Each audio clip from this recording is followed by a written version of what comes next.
Alright, naniniwala ka ba na someday, balang araw, aangat din tayo sa kahirapan? Not now, but soon.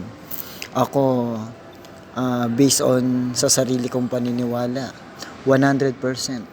Naniniwala talaga ako dito na hindi habang buhay is mahirap tayo. Hindi habang buhay sapat lang yung kinikita natin.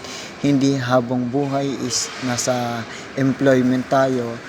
I believe na 100% hinuhulma lang tayo ng Panginoon para sa paparating na mas magandang opportunity, paparating na magandang buhay, paparating na magandang blessing at marami pang iba.